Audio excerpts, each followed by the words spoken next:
Welcome back to another episode of the Joe and Brian podcast. Today we're going to be covering football this week, so essentially match day 2 or match week 2 for Serie A, Prem, just the big games around in Europe, and just talking about a little bit of our soccer background. I'm Brian, and I'm I'm joined by Joe. Joe. Hello, everybody. We messed up our intro there, but who cares? We're just going to roll with the punches. We're gonna keep doing that. Yep. Yes, we are. All right. Anyway, Joe, Serie A this week. Tell me your initial thoughts of the game so far. Oh God, everybody. I mean, after coming in from last week, and we'll get into the nitty gritty with all the games here. I gotta say, what an unenjoyable week of Serie A this has been for me personally. Now, if you're a Napoli fan or a Cremonese fan, woo, big week for you guys, I suppose. Hell, even Juve's having a good few weeks here. Overall, some nice goals came about. Not as good as match week 1, though, in my humble opinion. Obviously, as we know, transfer market will be concluded tomorrow at the time of upload. I don't exactly know when that'll be. Potentially tomorrow as well. I will say this, expect a lot of content coming from Brian and I over the next few days. Lots is happening in the world of soccer. We have an international break coming up as well, in addition to the transfer market. So much to discuss. So yeah, thank you all for joining again. Appreciate it. Yep, so thank you for that, Joe. I can also say that it sucked to watch just about every single match this week, except for Lazio. But you know what? Fair play to Lazio, because I trust Sarri in the sense that he's going to produce some beautiful moments and beautiful football, but Yeah. he's not working with much. So I'm surprised that he got the result that he did, but let's kick off with the first game of match week, which was Milan versus Lecce, if I'm not mistaken. That was on the Friday, right? Actually, I had Cremona Sassuolo as the first game of the match week. Oh, you're right. I think Because you know what? We had the Friday fixtures. Yep, you're right. Do you want to talk about that one? Sure. So I was watching this game. However, despite there being a 5-goal thriller, which really promised me a very good match week of Serie A, I missed every goal. I missed every single goal, and I watched the entire game. So you know, between having to do things for work and I went to use the bathroom and some other things, and I had to watch the highlights to see the goals here. But as far as that game goes, I'll get into it a little bit here. Cremonese, however you want to call them. Oh my lord. I did not expect 2 back-to-back wins. I didn't expect 1 win from them. 2 is just phenomenal, and I think something I kind of wanted to jump into before I get into the details of the game here was just giving you guys a little bit of information about Cremonese, because I feel like they're not a widely known team, definitely not in the States and throughout the world of football, so I'll give you guys a little context. You might say, oh, they had a pretty good market, they got some interesting players on this team. How? Why? Well, they've been in Serie A before. I believe they got relegated a season or 2 ago, and they're back now. And I will say this, they are owned by a very rich owner. He is part of the Arevedi group, something like this, and they're a steel manufacturer based in Cremona, Italy. And they seem to have a strong desire to win. They've pumped a decent amount of money into the team this year with smart signings, some who were questionable, but all said and done, played out very well. But we'll get into the details of the game here. Cremona looked good. They really looked good. Those beginning goals, beautiful job. To start off, it was Terracciano of AC Milan. I don't know if is he on loan? I believe he's on loan. He's an interesting player. I don't know what to expect. He's only 22, and I think I talked enough smack about him last year to get me in trouble. But all said and done, he got a goal. Great job from him. There was also a goal by Vasquez, who is 36 years old. 36-year-old. He actually scored a very good goal. Nice. He took it down to the left side, slotted it right in. Very good job by him. But then Sassuolo actually came back. My boy Pinamonti received a beautiful pass from Volpato, who, for those of you who don't know Christian Volpato, he came from Roma. Had a very good start. Not a lot of goals, but he was a young prospect, 18 to 20 at the time. Now he finds himself at Cremonese. And I will say, he assisted Pinamonti, who turned the defender, had a great shot, I believe, with his right foot. And it was a good goal. Later into the game, though, Berardi got a penalty. And that equalized the game to 2-2. And at this point, for those of you who bet on a draw, you're thinking, well, wow, this game is not going to end with anything spicy. Well, that brings us to the 92nd minute when a questionable character, to say the least, in the world of Serie A, Floriano Mussolini, for his Serie A debut, wins a penalty. Yes, he is related. And that goal was then scored by De Luca, who took the penalty and won the game in the 94th minute. Shocking scenes in Cremonese. The fans were excited, and also in Cremonese, one other thing I want to mention, not to get too ahead of transfers, but Jamie Vardy makes his way to Serie A. Just for those of you who enjoy Leicester or the Premier League, a nice face to have in the league, in my humble opinion. That is exciting. I mean, Jamie Vardy, period, is exciting. Him going to Serie A is even more exciting just because the novelty of it. Is he going to succeed at his old age, or is he going to, probably flop a little bit? Well, if 36-year-old Franco Vasquez can score, I believe he could too. So I think that's all that it takes in this league, Good positioning, right time, right place. We will see. But pace, so. That is true as well. Just to kind of talk a little bit of Sassuolo here. Nothing great from them. And honestly, I do not know what to expect from the Sassuolo team. I initially had high expectations for them going into these first two match weeks, back-to-back losses, and against a fellow relegation candidate. Not what you want to see from Sassuolo. Obviously, like to see their front line scoring, good things there. But overall, Fabio Grosso's got some work to do. So, I noticed you said something right there where you said, in reference to Sassuolo and Cremonese, you said fellow relegation candidate. Yeah. Does that mean you think Sassuolo are in a relegation battle that they're really going to have to fight for it this season? Or did I ask you last the other day? I know.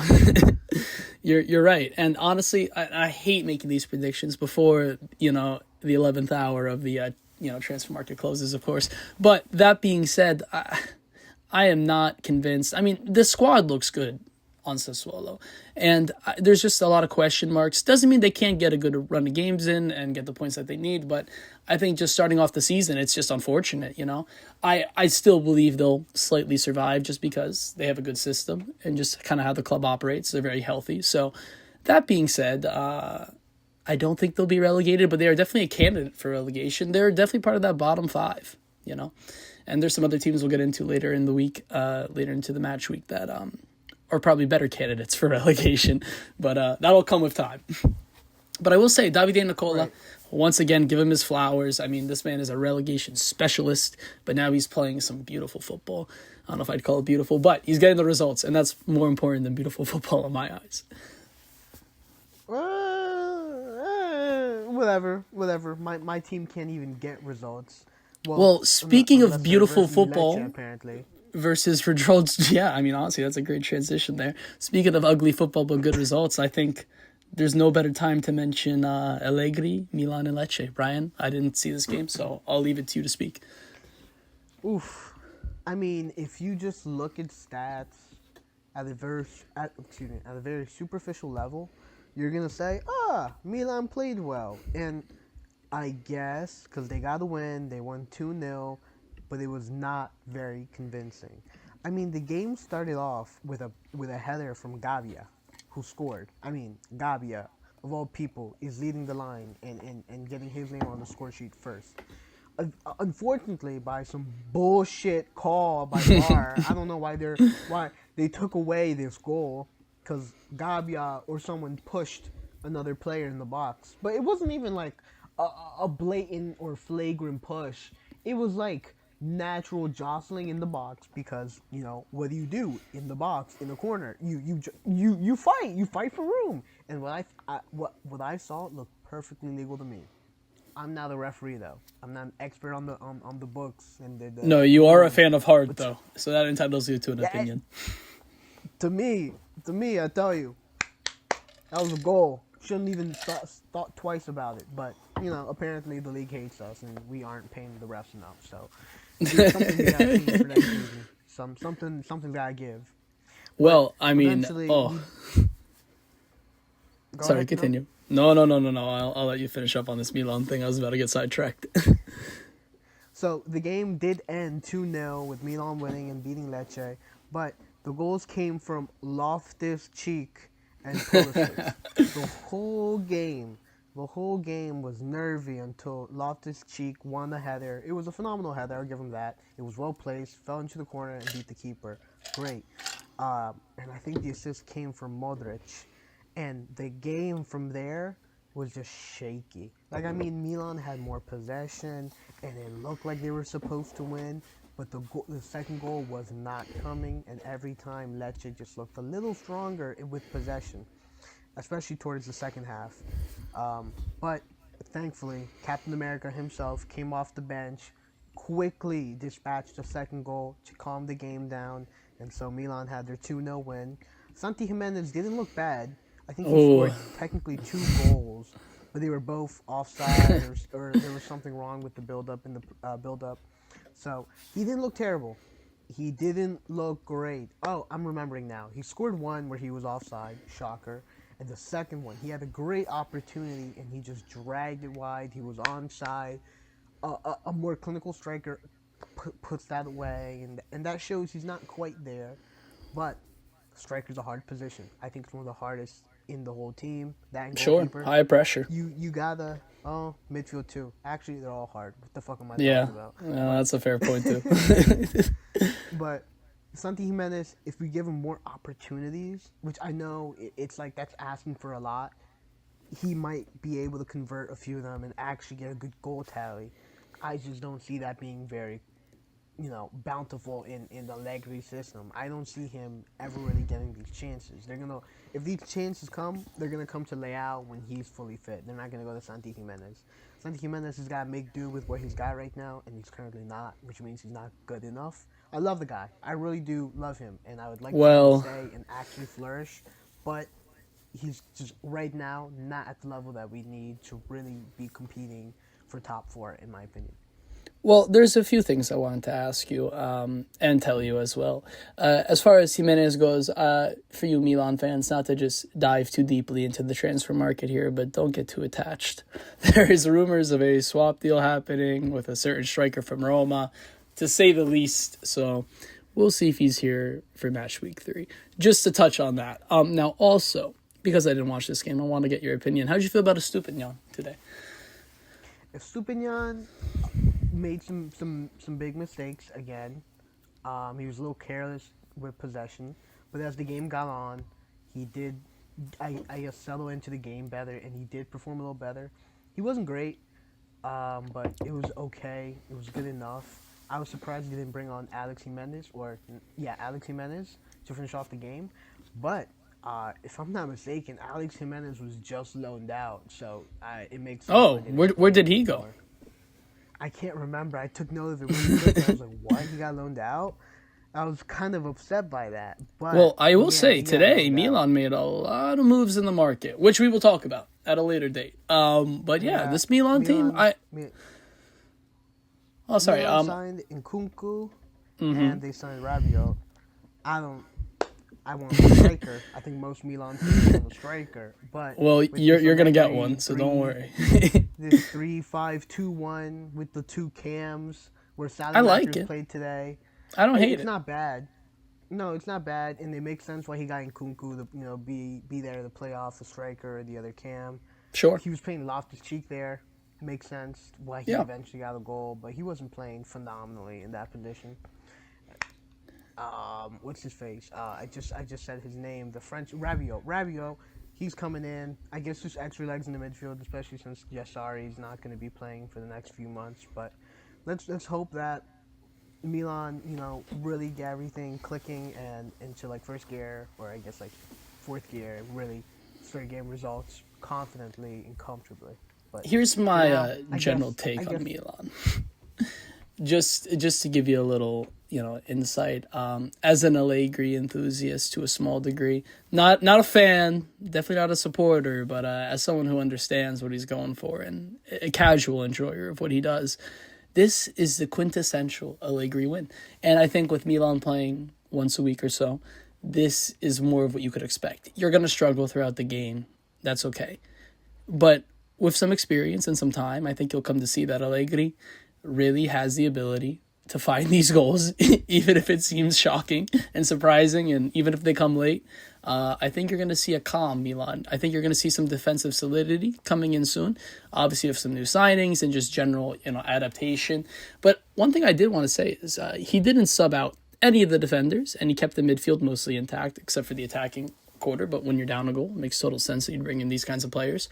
So yeah, I would say by Allegri, you're going to really see this Milan team be more fit, just simply because of the lack of games. Obviously, his style of play is demanding, not as much as somebody like Conte, but still not an easy manager to play for. But overall, I would say that Milan are in good hands. And don't be too reactionary, my Milan fans. It won't be too bad. Oof, it's hard. It's real hard. At least your manager Okay, doesn't so have then, 14 games. That's all I'm going to say. well, and on that note, let's move on to, I guess, the second portion of the match week on Sure. Saturday, starting off with Bologna and Como. Sure. So I watched some of this game, and I got to be honest, guys, it was not a thriller, not by any means. I think I was expecting a little bit more from Como. Maybe I shouldn't be, but I have high hopes for this team. I have high hopes for Fabregas as well. But I will say Orsolini got the game-winning goal. And Como really did have possession throughout a majority of this game. They created some chances, nothing too interesting. But something I am happy about is Santiago Castro, a one to watch, I would say. He got an assist this game, supporting Orsolini. You love to see it. I think after moving on from Dan and Doy and some other players, Bologna made a lot of sales this summer. It's good to see these young guys getting involved. Obviously, Orsolini is not too young at the ripe age of 28, but I think at this Bologna team, he's going to bang in at least 10 goals this season and be a very important player for them. Overall, not a super interesting game, though. No, you're good. I was just also going to add that I was left a little disappointed by Como. Perhaps I also put too much faith into them. They are a relatively new team, and Sure. their squad isn't world class, but they do have some Not good players, yet. and they do have a good system. So it is exciting to see them play. Also, new like I players said, are getting dominating. integrated. That's Yeah, another thing I would like to exactly. mention. You saw Morata get brought in, Battarina. I think we talked about him a little bit last week. So yeah, you're going to see a good team. Once again, there's going to be a lot of quirks to work out. And I also think it's important to mention that Como aren't playing with the pressure that the rest of the league has. Obviously, they have fans in the region, but in Northern Italy, there's just too many teams to support to a degree that I think it's hard for them to kind of, monopolize a good share of the viewership. That being said, not having the expectation of a, ravenous ultra group could definitely give, Fabregas some time, as well as just in the management, just to get things figured out, make sure this team is stable. I have no worries that they'll stay in Serie A. Obviously, there's a lot of people questioning, are they going to be a European team going into the, ends of the season? I don't know. I think it's a little too early to say. Do they have the squad for it? Not yet. I think Nico Paz is a dream to watch, though. He's why you tune into Como, partially. There's some other good players at this team as well. But yeah, I think this is a good project. I don't think it's fully complete yet. And once again, I would just give them time. Bologna, on the other hand, I think what you see is kind of what you get here. Like I said, a lot of sales. There's some other players that are in and out. One thing I did want to mention, and Brian,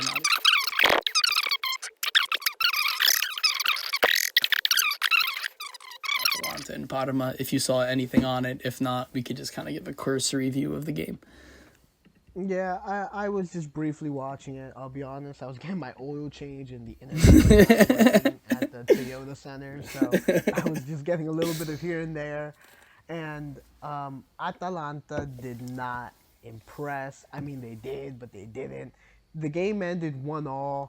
Cutrone scored in the 85th for Parma to snatch 2 points away from Atalanta after Pasalic scored only in the 79th. I mean, Atalanta should have had more goals.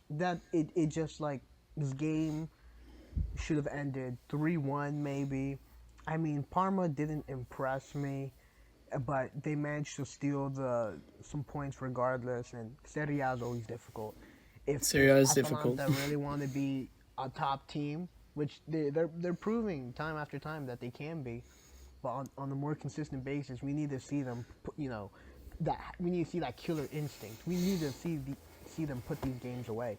I mean, Skamaka didn't look great. I mean, he hit the woodwork, and Sure. surprisingly, I didn't realize he was that techie. He was pretty techie. The way Yeah, he was he's moving. techie for a big man.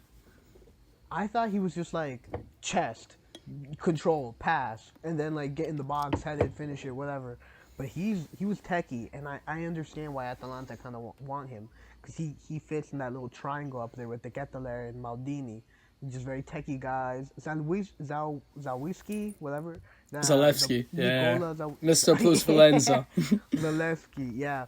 He looked good. He actually, was getting up and down and getting involved in the play, but he eventually came off. So Atalanta looked a little flat. Parma were able just to capitalize on their opportunities and be clinical.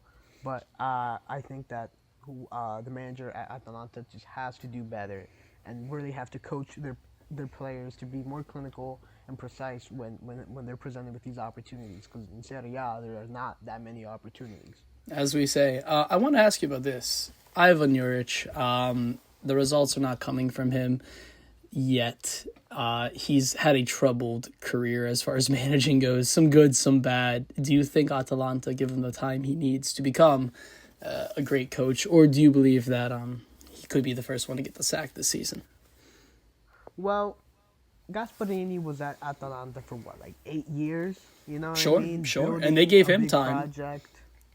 Yeah. So maybe if Ivan Juric has had this discussion with the club saying, hey, I'm going to try my best, to achieve X, Y, and Z. But, look at the squad I'm working with. I just got here. Half our players don't even want to play. I mean, Lookman didn't play in this game. Lookman will be talked about tomorrow in grave detail in the transfer update. And honestly, he'll probably come up a little bit when I get to Inter, which, there's an impending crash out, I will say to all of you. So get ready for that. Yeah, I mean, had Atalanta had Lookman play, do they win? Probably. It probably just pushes them over the line. But if you're not going to have him a part of your squad, which they might not, who knows, you have to do better with what you got. I understand it's not great, but you got to do better. And that's not to, disparage Carlos Cuesta, because he's a young coach, and he's... Yeah, I mean, him getting a draw against Atalanta, I mean, that's, I don't want to say super impressive, but that is a good result. And all said and done, I mean, kudos to him. His first game with Juve was terrorist ball, to say it very honestly. So I do wonder how he'll progress as a manager. Parma, they're a team that they sold a lot of really important players. So they brought in some young, interesting guys as well. So ultimately, we'll have to see. I think it's just too early in the season to draw some crazy conclusions. But yeah, it's going to be a process for both of these teams, really. So Joe, tell me how the Pisa Roma game ended. Oh, Pisa Roma. Okay, let me pull up my foot mob here, but I did take some notes on it. I just want to speak about Gasparini for a moment before I get into all the details of the game here. 2 back-to-back 1-0 wins. Is this the same Gasparini I remember? I don't know.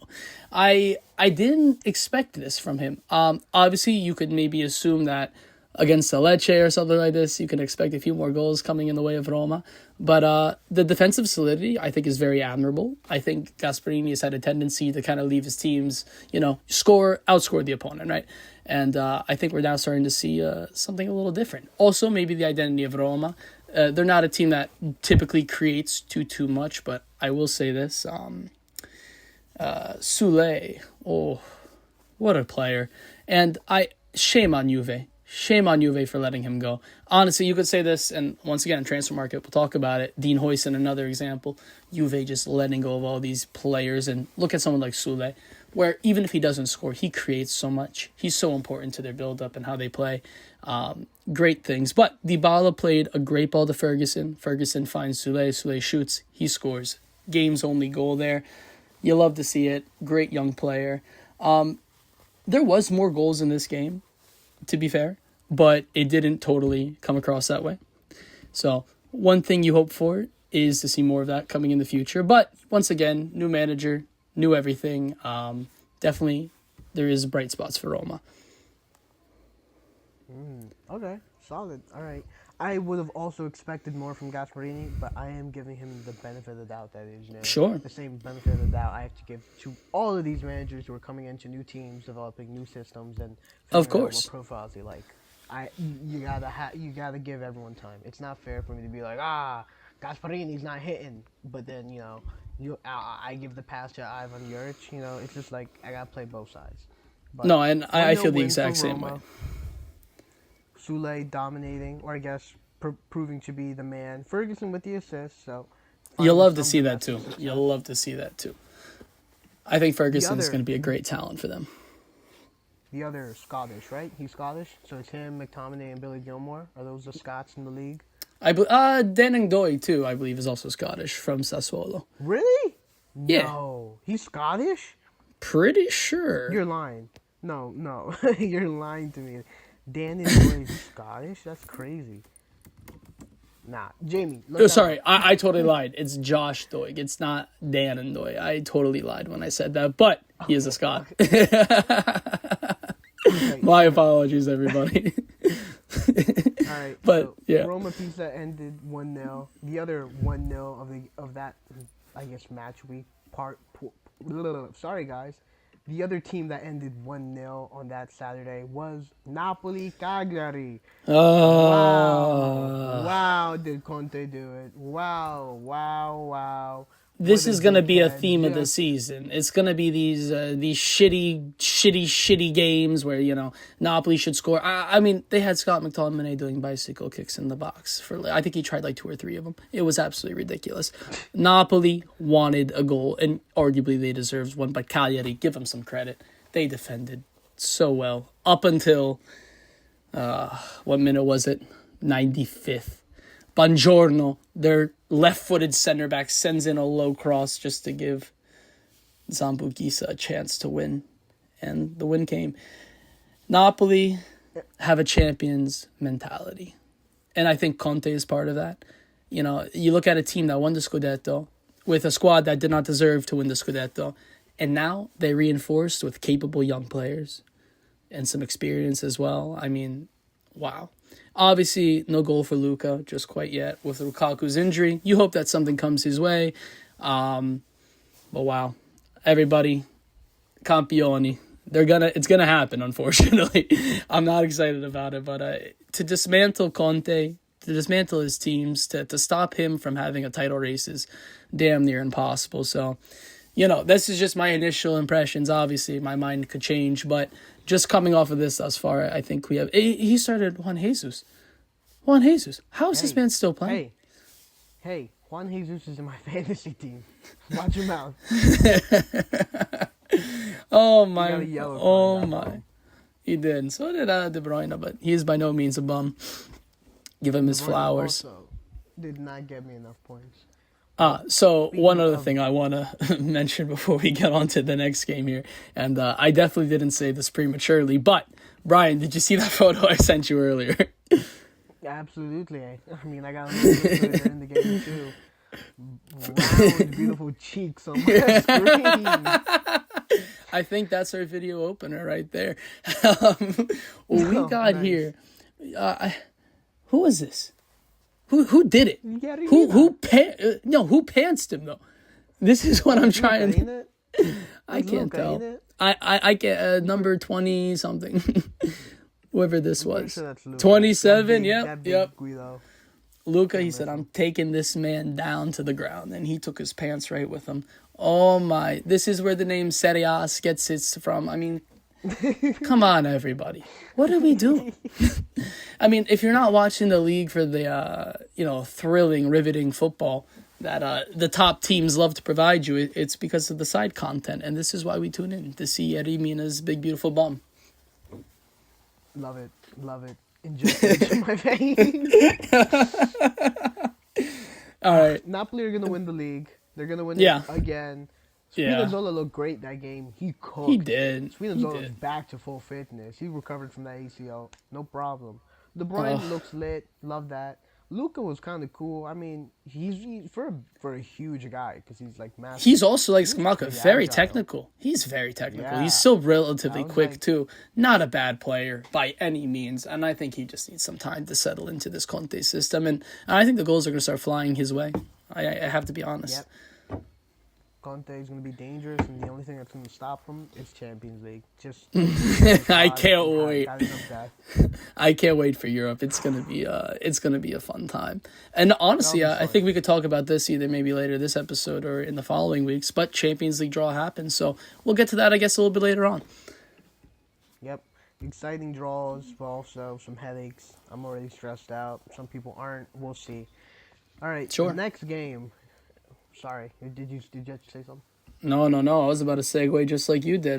Did you want to do Fiorentina versus Torino, or did you want to do Juve versus Genoa? I'll do the Juve one. Let's Juve. talk about Vlahovic. All right, go for it. So, first game of match week 2 on the Sunday, we have Genoa versus Juventus. This game ended 1-0 again. So Get used to that, people. this latter end of Serie A sucked. I mean, you had the excitement of Cremonese, some Yeah. excitement in Napoli, but it was disappointing if you support any of these big teams because you thought Napoli was going to actually drop points. And then Vlahovic came out of nowhere again. This coming off the guy bench. wants to stay. I mean, I kudos to Wants him. money. He's getting, and I'll tell you this: the big reason why he's still at Juve to this date is he makes so much money. And if Juve sell him and he does somehow manage to agree to these lower terms, like it's still worth it for him to ride out that Juve contract. And if they're willing to play him, which they are, and Igor Tudor definitely rates him to a degree. He's got 2 goals in 2 games. I mean, crucial goals as well. I mean, give this man this contract. I mean, nothing else to say. And there are rumors of shipping him off to Milan, an arch rival. Why? Keep him. He's a good player. I mean, yes, he's got his quirks, and yes, at Juve it's been up and down, but no, you keep Vlahovic. You keep Vlahovic. He wants the money. It's just difficult for him to take a wage cut, because he makes $1 million a month. Yeah, $1 it's million it's a as far as Serie A goes, he makes way too much for what he's been producing. But I don't know. It's hard to say. I think we said this last time, but he makes superstar money, and he's not putting up superstar results. And now, Now, I guess now he's putting up these results. the So whiff of competition has him, I guess, a little stressed, a little worried, and it's really Sure. helping him get into that fifth gear, that final gear, and really prove that he's the best striker in Serie A. Because honestly, he is. There's very little strikers who have the raw talent that he does. It's just that Vlahovic doesn't truly showcase it all the time. I feel like his tenure at Juve makes has so much been money. rough. It's difficult for Juve at Juve as well. No, there's I high think now that expectations. the expectations are very high. The money, the fee he came in for, the wages that he has, expectations were set high for him. And I think now that Jonathan David's here, sort of to push him a little bit, I think we're really going to see a Juve team that's dangerous, with Yildiz there to support them, Conceição to be dangerous and quick and be dynamic. I think Juve might, if Juve can really click, they really might maybe push for a Scudetto. And they should. They have the squad to do it. They have a very solid team. I mean, granted, it's not complete. You're starting fucking Lloyd Kelly. I mean, good lord. But, at this rate. He played well. Listen. Lloyd Kelly's low-key a baller. Okay.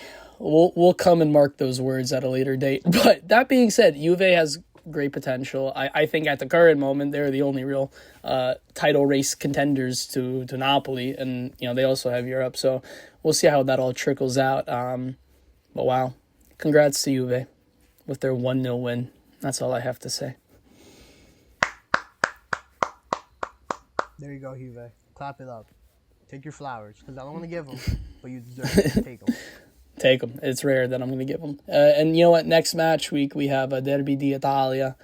So, yeah, I'm not thrilled. I'm not thrilled for this Vlahovic 98th minute goal in a 1-0 win for them. So, not to make a prediction, but that's kind of where I'm feeling. I do want to transition to our next game here, where I have... That. Sorry. No. You're quite all right, Brian. I have Torino and Fiorentina, and I'm going to make this one extremely quick. Shit game. I can't believe I watched all 90 minutes. I hated this game. Fiorentina, I give them their respect. Oh, they've put together a good team. They have a competent manager. They break their club transfer record. I'm like, for Piccoli, first of all, whoever's running that organization, oh my lord, what a mistake. Anyway, new signings finally, getting shown to the world, and they controlled none of this game. It was a terrible watch. I can barely recall a chance created. The only thing I'll say is Piccoli got his debut, and basta così. I mean, Inter beat Torino 5-0. 5-0. So this is the level of this team, right? You got Aslani getting injured. I mean, terrible team. And Fiorentina can't even knock on the door. Just as upsetting. I'm just disappointed with this team, and my not my ultimate team, but my fantasy team reflects this. I mean, just no points. Why did I pick up so many guys from this dreaded organization? Honestly, I'm livid. I'm livid that I spent 90 minutes, an hour and a half. You know what I could have done with an hour and a half? Anything. I could have fixed a major world problem in an hour and a half. I could have done 1,000. I could have told somebody I love them. I could have done 1,000 things. But you know what? No, I spent it with Fiorentina. So that's my piece. Stefano Pioli. Why? Why did I think he was capable? I think it's the media. I think they blindsided me. They gave me this false hope. Honestly, and listen, from me at least, I don't know about Brian, but this is when the crash out begins. And when we go to Inter and Lazio, yeah, you're going to hear a lot more. So I'm just going to hold my words. No, you know what? Go crazy, twin. No, go crazy. Inter, Udinese, what a game. Joe, I need to hear it. Give it to me. Give it to the audience. I don't even know where to begin. Do you want to talk about the game, or do you want to hear my thoughts surrounding this? No, we'll talk about the game, and then I'll get into this. So I'll start with a positive. Pio Esposito gets his debut. Yay, right? You think this is a great thing. You're like, yes, Boni on his debut gets a goal. Forza Inter. And to start off this game, within the first 2 minutes, a beautiful chance at Taram almost scores. Didn't work out. It's fine. Good intensity. Now I have to... Everybody, this is just so hard to talk about, especially coming after a 5-0. Denzel gets a goal. Taram lays across it. He scores it. Beautiful. The San Siro roars. Denzel. Everyone's excited. I shit you not even moments later, this same Denzel Dumfries, who could have been our hero, gives up a penalty. A ball hits his hand. It's in a position where he can't even do anything. I can't even be mad at the ref like I normally am. It's a penalty, but it's also not the fault of Denzel. I don't blame him. In this modern day of the game, if you go and jump, you got to jump with your hands behind your back. Just might as well handcuff every player. You're not even what is a natural position anymore? You get shot and you're holding your heart. And the ball hits you mid game. They're calling it a penalty. It's just bullshit. It's bullshit. I'm livid. Game goes to 1-1. And then, just when you thought it was bad, Atta, he caught Bisek taking a fat nap. First of all, Crystal Palace offer you $40 million for this guy. And at first, I was like, we don't need to make the sale. We paid $7.5 million for him over 2 years. You understand his amortization is not even $500K a year? It's absolutely ridiculous from a financial standpoint. So, why didn't you sell him? I mean, this guy's not bad, but let's be real here. He's 24, going on 25 now. He's no youth product like we want him to be. And he's getting taken advantage of by Atta. This 22-year-old Frenchman. Are you kidding me? This is the level of Inter? He's not going to score again. Honest reality. He probably won't score another goal the rest of this season, but no, he gets it against an Nerazzurri. It's just part of the problem with this team. And I'm going to just transition here. Kivu, God bless him, because this was not his fault. And honestly, nothing that happens this season is going to be his fault. It's just not him. I think honestly, when you're looking at this Inter team, I mean, he got desperate. He put on 4 strikers. 4 strikers. You have Boni, Pio Esposito, Lautaro, and Taram. At one point in the game, you're playing 4 strikers. And guess what the style of play devolves into? Cross it, inshallah. Against these absolute, mountains in the back of Udinese. I think they're all at minimum 6'2", give or take, right? What are you trying to do? There was no control in the midfield. I mean, Barella looked okay, but, he looked like the only one who even wanted to be there. Çalhanoğlu, get the fuck out of my club. What the hell are you still doing here? Go to Galatasaray and take your money. I mean, absolutely shameful. He has looked terrible. His mentality has just been all sorts of inconsistent. He wasn't even screening the defense. Yeah, he completed a few basic passes. Woohoo. You're not Maradona. He should have left. And honestly, I'm going to have to now transition this to a different degree and just say, I am sorry, Christian Kivu. I'm sorry that they told you that you're this legend, this treble hero, and you're the only one who can step up to the mantle. This poor man has not been backed at all. Every signing brought in during this market was for Inzaghi, who they anticipated to stay. Now, poor Kivu, he was tempted to play this 3-4-2-1. 3-4-2-1 without Lookman. You bring in this Diouf guy. For what? He's 6'2" and he can't even win a header. Not to say it's his fault. He didn't even play today. But it's the principle. It's what is the market? What are we doing? You signed Luis Enrique. Why? He didn't even play either. You're signing these guys, and I feel like Pepe Marotta is too old. I think old bug guys is hit his point. And honestly, I can't believe I'm saying this. I respect the man so much for everything he's done. But I think now he's 2% owner of Inter. I think he's put his hands up. He's on vacation. For the past month, he's done nothing. He's been enjoying Ferragosto. He's been, eating Sfogliatelle and doing all this shit. But he's too busy, to make a transfer. The only positive thing I could say about Inter this week is we got rid of this fucking Iranian Taremi. God bless our friend Evans, who's Greek and an Olympiacos fan. He's like, how is this guy? I'm like, he's shit. He's shit. Take him for free. I was joking with him about this. Guess what happens? They give us $2.5 million for him. Why? What a scam. What a scam. Was this some charity from the Greeks? Thank you. Just thank you for making sure that man is away from my club. Yeah. And honestly, the Inter team now, I mean, poor Fratesi. First, Inzaghi disrespects him. He's got to go. Surely, right? Fratesi's got to go. He's not going to get game time. He's not the star that it's not his fault. It is not his fault. And I want to make that clear. And I don't even blame a lot of players on this team. I don't blame Lautaro. I don't blame Taram. He played at least okay today. I don't even blame Denzel, who gave up the penalty. I don't even blame Bisek. Because why are you starting? Where's Pavard? We paid $40 million for Pavard. He wasn't even injured. Did not play. No, but you still hear these little rumors. Crystal Palace, $5 million, $10 million. Just sending disrespectful offers just to rattle me. I think that's what it's about now. It's not even about the transfer market. I think they're just trying to send personal attacks to Inter fans. That's what this has devolved into. Honestly, I'm all frazzled. I don't even know the right words today. Sorry if my, demeanor, Brian, and to the audience, if anybody listens, this week has just been all sorts of all over the place. I mean, it's just when you've had to watch this week of Serie A in totality, and you put your hard-earned dollars into Inter Milan. And as a matter of fact, everybody, I think this is a great time to mention this. I am now part of the Philadelphia Inter Club. So, yes, this was a nice birthday gift from my sister. I was gifted today because it was my birthday this week. I received this beautiful Inter jersey, which I initially hated. But once you see it in person, you're like, this is a nice kit. It's not the kit that we wanted. I understand that. But it's still a nice kit.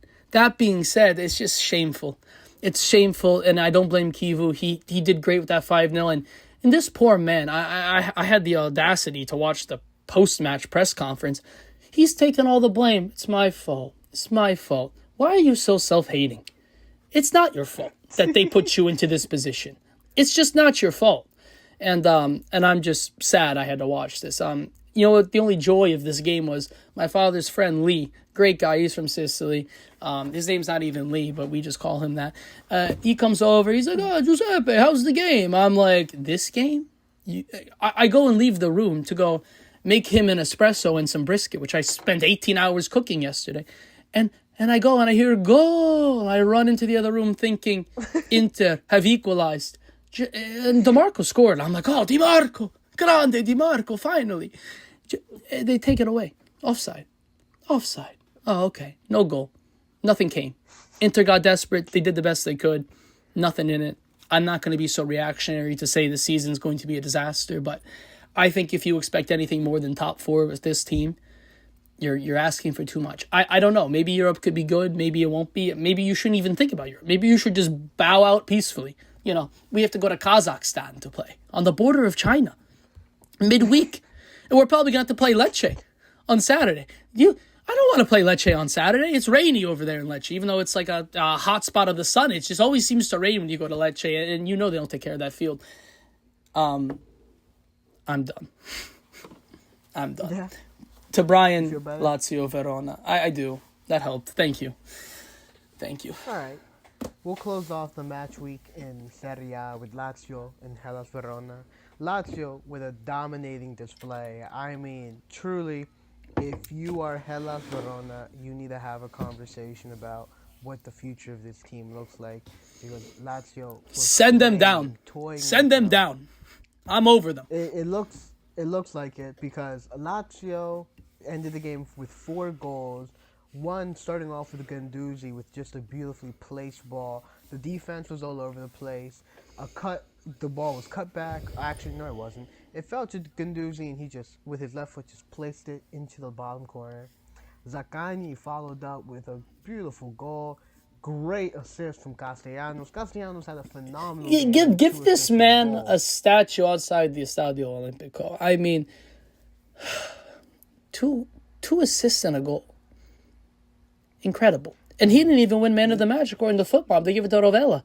What else do you want him to do? Birth your child? Rovella played a great game too. He was making they were playing some Barcelona-esque football. I mean, tiki-taka triangles, just playing in between the lines. Listen, Sarri is a very capable manager. That is something that I think we neglect from time to time, and I'm sure he'll lose next game week because that's just what they do, because it's Lazio and it's not his fault. Look at this team. It's not a bad team. It's not a great team, but he got the job done.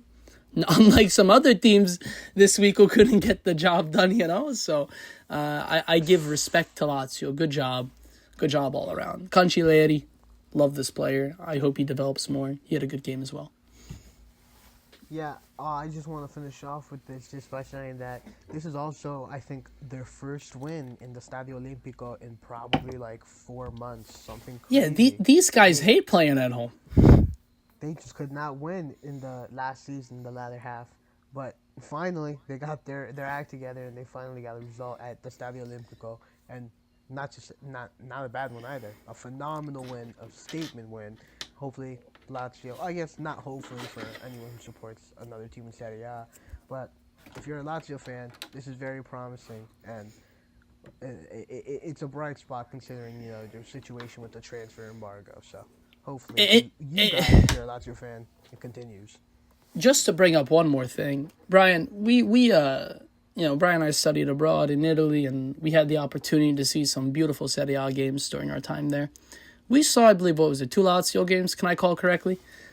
At home, in Lazio. We definitely saw one against Empoli. And Atalanta. Do you recall the Atalanta game? I kind of remember the latter, kind of walking home, because I was walking home with a Lazio scarf, and some Roma fans pulled over, and they really gave it to me. I'm like, I don't even like this team. I'm just vibe, bro. Well, I'll just... scarf off so quickly. As you should. But I will say one thing. We saw Lazio play. You know, their fans, respect to them. I mean, they don't fill out the stadium because they shouldn't have a stadium that big. It's not fair to them. But they're loud, they're vocal, they're enjoyable, you know. And both games we went to, they drew.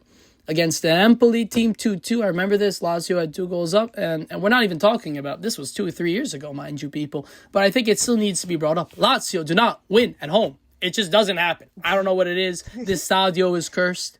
But all of a sudden, this week, campioni, right? Right? So good job, everybody. That's what I got. That's what I got for Lazio. So overall, this match week in the beginning was pretty exciting. In the middle, got terribly boring, and at the end, wow, holy drama. But that wraps up Serie A match week. I do want to talk just a little bit about some pretty big results in the Prem. Go for it. Liverpool, my team. Wow, we got there. We got there with a 1-0 win over Jobo. What a kick. I don't want to call it a statement win, but this was a huge win. To put away Arsenal and the fashion that we did, we kept a clean sheet when everyone said we're not keeping a clean sheet, yada yada. No, Arsenal like to yap. They're a bunch of yappers. They don't know what they're talking about. Sorry if you're an Arsenal fan, but I do not respect you. I want to make that very clear. Win something in Europe before you speak to me. Yes, Szoboszlai with a beautiful goal for a beautiful man. I mean, Trent asked. He had a phenomenal game from right back. Might I add that he, no matter the task, no matter the obstacle, he has overcome it and flourished. He really is an elite player. And I mean, the fact that he's so versatile and can play right back, he can play cam. I think in Leipzig he played on right wing almost too. I mean, Arne Slot has a knack for changing positions of players. I just didn't think Szoboszlai was going to be one of them. I thought perhaps maybe like an Endo or a McAllister, they switch position. But Szoboszlai to right back, it's really proven to be quite the move, and I'm happy with it. I'm glad we won. I actually made a prediction that it was going to be a 1-0. Everyone told me he's a great player. He's a great player. So much. I'm glad we signed him. He's only 24. Right. I didn't even realize that. I thought he was 27. Oh my lord. What a player. Incredible. Yeah. He's got good PR too. He's got good PR. Everyone knows Szoboszlai. He was mogging the camera when he scored. He knew what he did. He knew what he did. No, of course. I would love to talk about a certain team that made its way into the news this week, if that's okay with you. Why? Manchester United. Manchester United. Did you catch the game too? Because that really compounds on the result. I didn't. This week. I was more so talking about Grimsby, which was probably the best birthday gift I received, was them getting eliminated by a fourth-tier English team.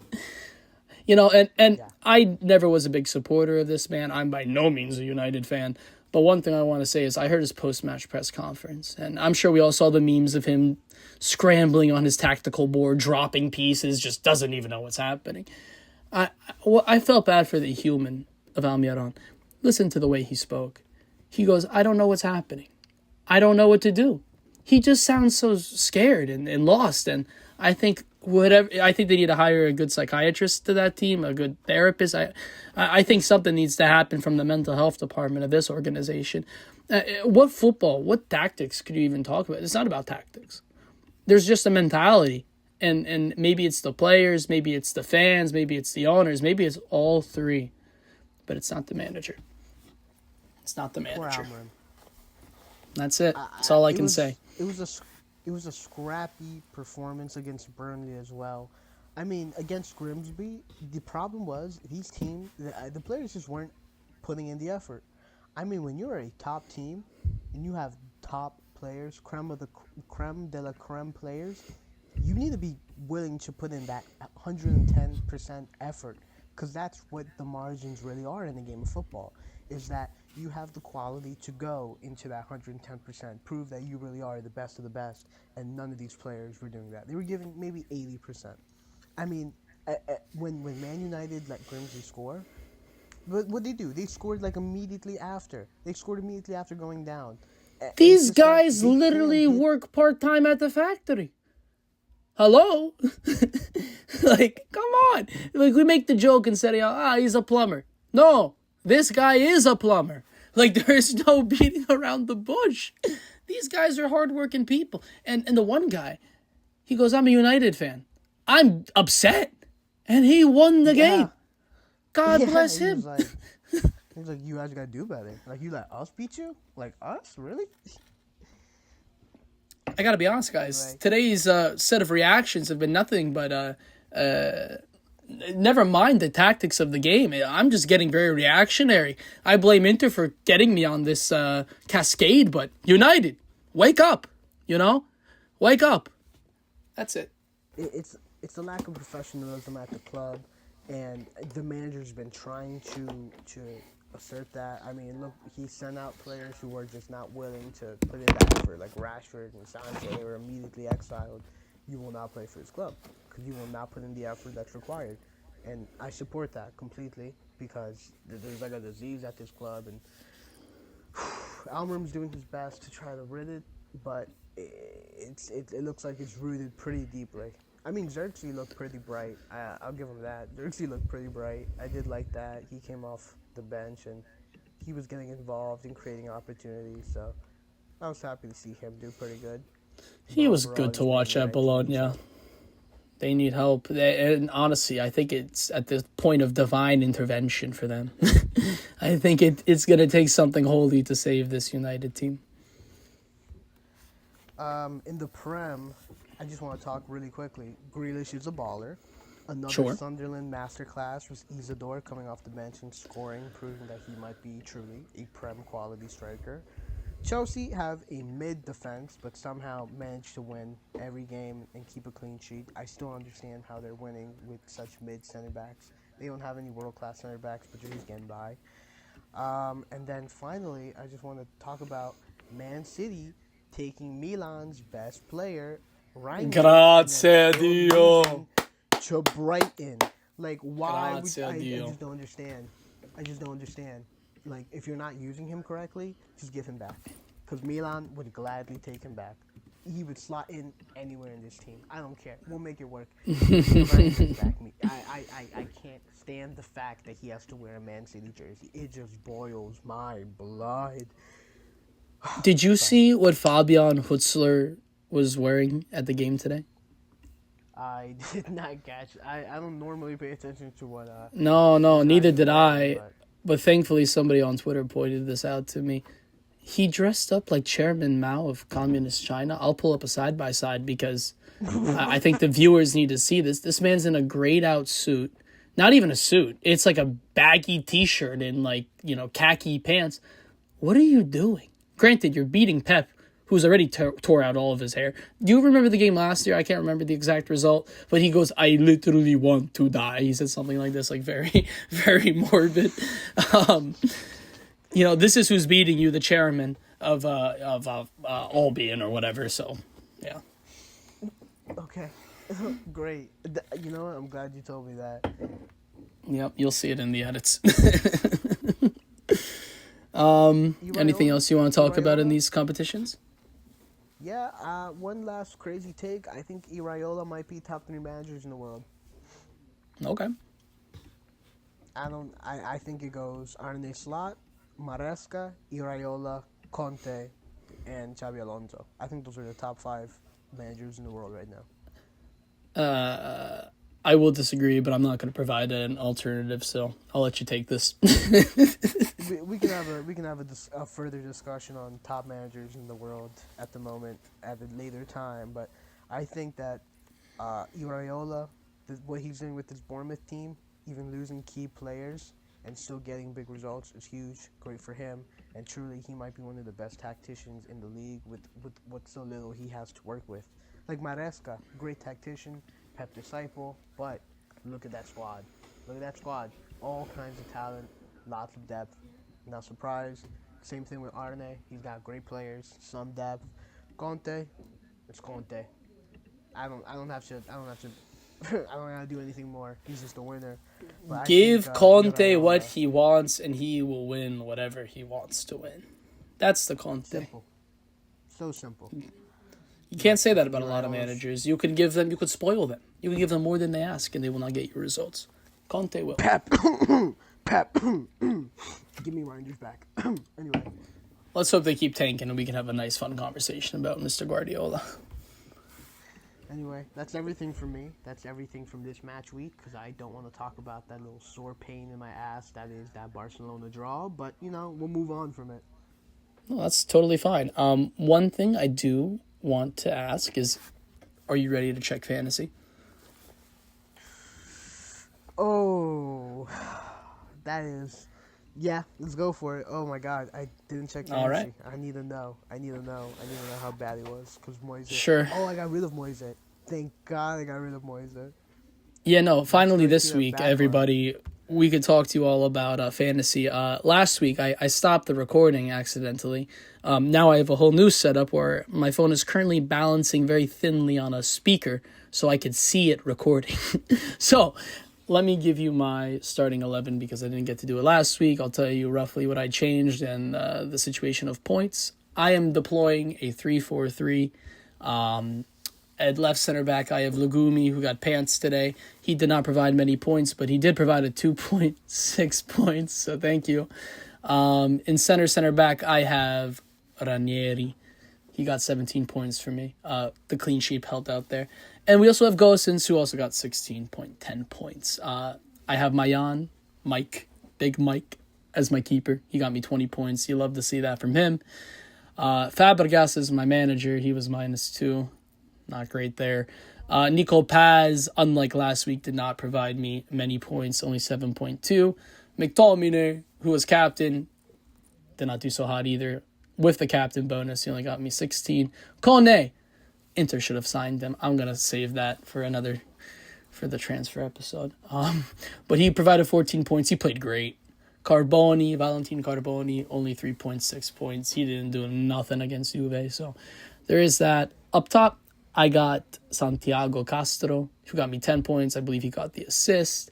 I have Taram with 20 points, who also got me the assist. And I took the liberty of taking out Pulisic this week for Leao, who I didn't realize wasn't playing yet. So 0 points. And also nobody on the bench got any points as well. So compared to last week, it is a loss of 1.6 points. But nothing terrible. Nothing we can't come back from. So how many points did you finish off with this week? 125 in total, 312. Okay. So this week I did outperform you a little bit. So we do have a lot of key same signings. For example, I also have Magnan as goalkeeper. Good, healthy 20 points right there from the clean sheet. I got a little bit of a heavy Fiorentina defense. I got Dodo and Ranieri. So, same thing, that big clean sheet. I would love to see Dodo actually create something, especially against a team like Torino, but whatever. Juan Jesus, I mentioned it earlier, Juan Jesus, the win and the clean sheet, so he got me 16.6. That yellow card sucked. He lost 2 points there, but whatever. He got the clean sheet. I got Nuno Tavares. Considering Lazio won 4-0, I kind of expected him to get an assist. He didn't get anything. But he got the clean sheet at least, so that was all right. He got me a good, healthy 19 points. Nico Paz, same thing.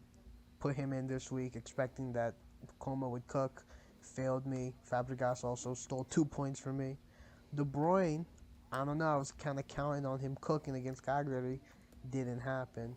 But the GOAT himself, Alexis Saelemaekers, only got me a 14.9 this week, but even though he got no assist or goal, he's getting me points because he's just that good and he's able to make something out of nothing. Why did I drop Soulé? Jonathan David got stinker this season, this match week. He did not score for me. In fact, his counterpart Vlahovic came off the bench and scored. Excuse me there. His counterpart Vlahovic scored instead of him. Sorry, did you call him Vlahovic? No, but... I'll put it out there for all of you who didn't already have that name in your locker. Maybe we should. I also put in layout. It was a risk. I knew he was out injured, but it was rumored that he might be ready for this game, and I was like, I'll take the risk just to get him in the squad. He didn't play, so 0 points. And then Captain America, Pulisic, he came in. He scored right at the very end. Oh my God, he saved me this week. So I finished this week with 144 points. So what is your grand total between these two match weeks combined? My grand total is 302. All right, so I'm slightly ahead of you. What is your team name so I can track you? Alex. Alex is Salad Mackers.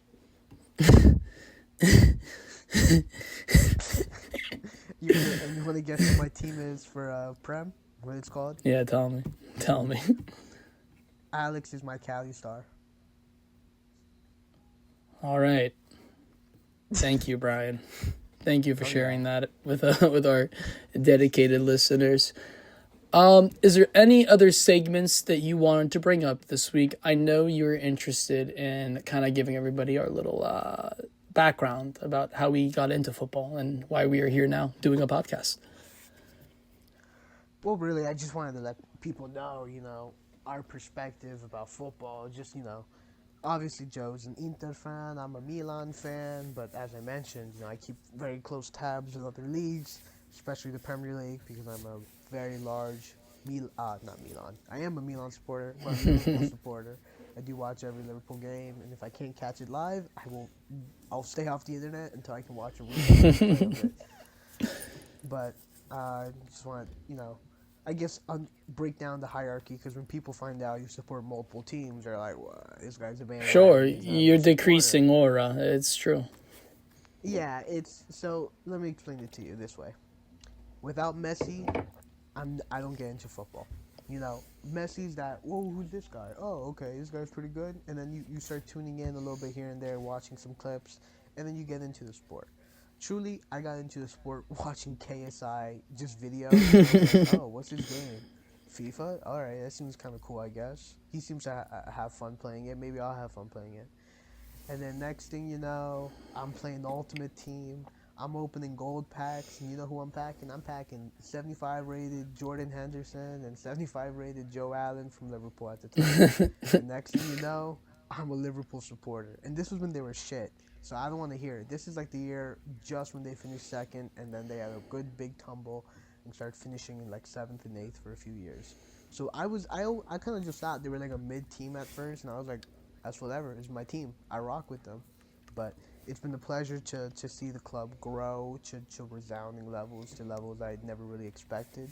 That's always great. And of course, everyone supports one of these two teams, Barcelona or Real Madrid. I like Messi, so therefore I like Barcelona. It's really just as simple as that. Without Messi, I'm not a Barcelona fan. I'm not into football in general. So the hierarchy goes Liverpool, Barcelona, and then Milan. And then from there, I mean, if I had to pick a team in the German league, it'd be Dortmund, but that's just because I don't like Bayern. It's very simple. Well, that's a good perspective. I guess to kind of shine a little light on my journey with football, it's been up and down, as Inter's results are. I think that's just how it goes. I would say my first footballing memory comes in 2006. I remember I was probably about 4 years old, and it's probably my first memory, if not a time at the beach. But I recall my grandmother pacing around, and recently, actually, I just was gifted a scarf because she passed away many years ago. But it's this quintessential, it's an Italy scarf. It's got the old logo. I'll pull up a picture if I remember during the editing process. It's got the 3 stars on it. It's beautiful. It's a beautiful scarf. And I have that proudly displayed in my room now. But obviously I wasn't really watching the game in 2006, but I do remember a 3-foot sub, from the nice Italian deli down the street, providing us nourishment during the game. And you have to imagine, when you are a World Cup winner in 2006, you're the age of 4 years old. As you grow up, my family wasn't watching football religiously on a week-in, week-out basis. I would argue that in total, besides us being Napoletani, I mean, we are Azzurri fans first and foremost. And while Italy is in a slump, and my love for the Azzurri is at a slump, it doesn't mean it's gone. It's still there, and I will always represent these colors greatly. And I would say the Azzurri was my first love, next to Inter.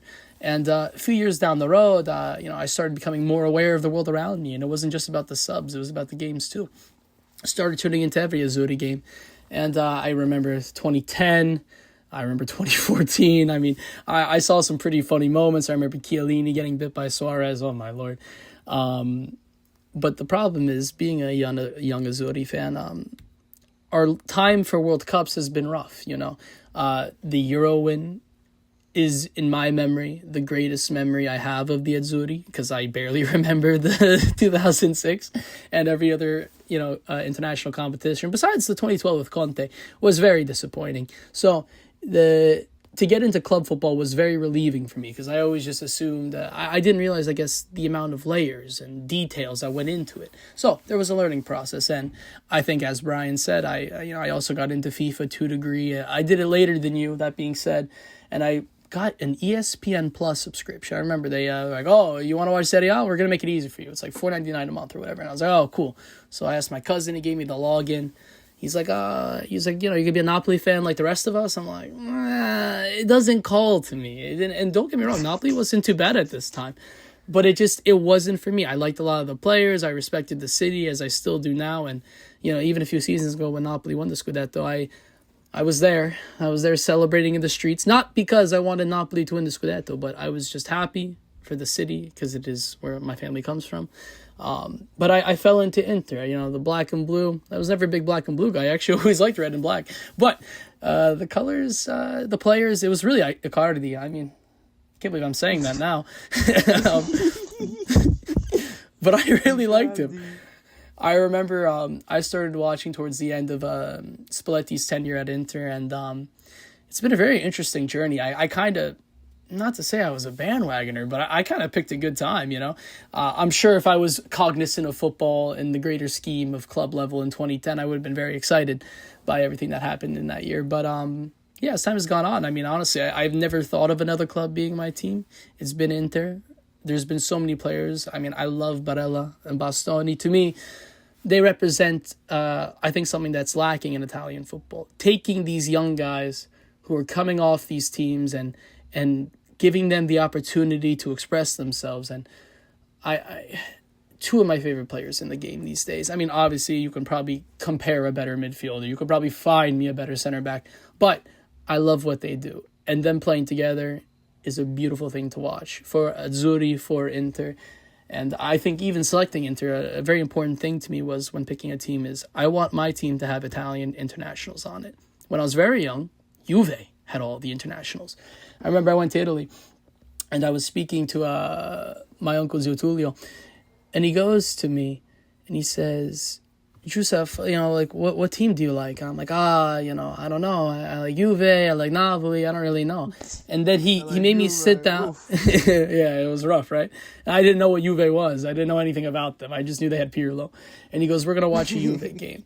And I believe this was before Ronaldo, but Quadrado was there at the time. I don't know. I watched him play Lazio, and I'm pretty sure Lazio won that game in like a late equalizer. And my uncle, he opens the door and he screams out to the village, because it was a village, mind you. And he goes, Forza! Forza Lazio! Vaffanculo Juve! And everybody in the town starts clapping and cheering, because despite Napoli maybe not being the best that year, if there's one thing they hated, it was Juve. And that was very powerful to me. And it told me I wasn't a Juve fan, because I hated the way they played. I did not like the players they had. And, And then after a few years after that, I found Inter, and I'm very thankful to this day. And it's been a fun ride, 2 UCL finals, devastating. 2 Scudetti, missed opportunities on the other 2. Actually 3, because he gave 2 to Napoli and 1 to Milan. So that was also pretty embarrassing. But I'm just happy that we ended the Juve domination. That's it. So, yeah, that's my story. It's a beautiful story. It is. Well, yes, everybody. Right. These are our anecdotes. Brian, anything else you want to mention this week, or should we keep them tuned for the future episodes coming up this month? No, I think we're ready to wrap up this episode. I think we got some pretty big, exciting things to talk about next episode. Sure. Big predictions on how everything's going to go for the rest of the season, now that the transfer market is going to be closing. And also, I think we're going to be doing a tier list of rating everyone's transfers, outgoings, incomings, how everyone looks like they're set to face the season, and who's prepared, who's not prepared, who needed more time, who probably isn't gonna survive. So Sure. all that And information also, coming to you next week. I would like to say we'll also have ones to watch. All right. So Brian and I are gonna have to do a little research. We're gonna dig a little deep. We're gonna find you some players that you might know, some that you might not know, and yeah, we'll give you guys some good predictions. How about that? Sounds great. I'm excited for it, and I and I hope the audience is too. Yeah, I mean, if anybody really made it this far into the video, like an hour 15 or so in, God bless you. That's incredible. What are you doing? Why? What are you doing? You're bored. How'd you? Y'all Find are us? bored. You must be a friend. But you have to be a friend. There's no way Yeah, you're random. If you're a random, please leave a comment. Let us know. because like honestly, if I found out that we had more than like 4 people who I didn't know watch this on a regular basis for at least 10 minutes, in my eyes, we made it. So help us get to that point at least. And yeah, and also like the video. You know, people say that, right? So do that. Like, subscribe, share it with your friends, all that. I mean, but just truthfully, if you're like watching this and you don't know who we are, let us know. Like, let us know how you Seriously. feel. Are we dumb? Are we stupid? Are our takes bad? There are takes regardless, and I doubt they're gonna change. But just let us know how you feel. Sure, and listen, we are not footballing experts. We are enthusiasts who are eager to learn more about the game. And honestly, as far as future episodes go, I would love to do maybe a little video essay, you know, a little documentary, something small, you know, just to kind of cover some of the niche topics of Italian football. I mean, I was telling my friend of mine the other day, he's like, oh, you do a podcast? And I'm like, yeah, you know, I'm starting something. And he's like, so like, you know, like, what do you guys talk about? I'm like, well, we talk about Serie A, but to be honest, the league is like whatever, but there's so much interesting stuff that happens as a result of it. I was telling him about Maradona and how he was working with the mafia to get his cocaine and all these things. And, you know, how the mafia is involved in the ultra groups and, you know, hell, Mussolini's grandson's playing in the league. There's just so much that happens that's absolutely ridiculous. And I think there's a wealth of things we could share with the broader soccer community. So, once again, thank you all for watching. Yep. Tune in next episode for all these exciting topics. I've been Brian. I've been Joe. This is the Joe and Brian podcast. Thank you. Ci vediamo tutti.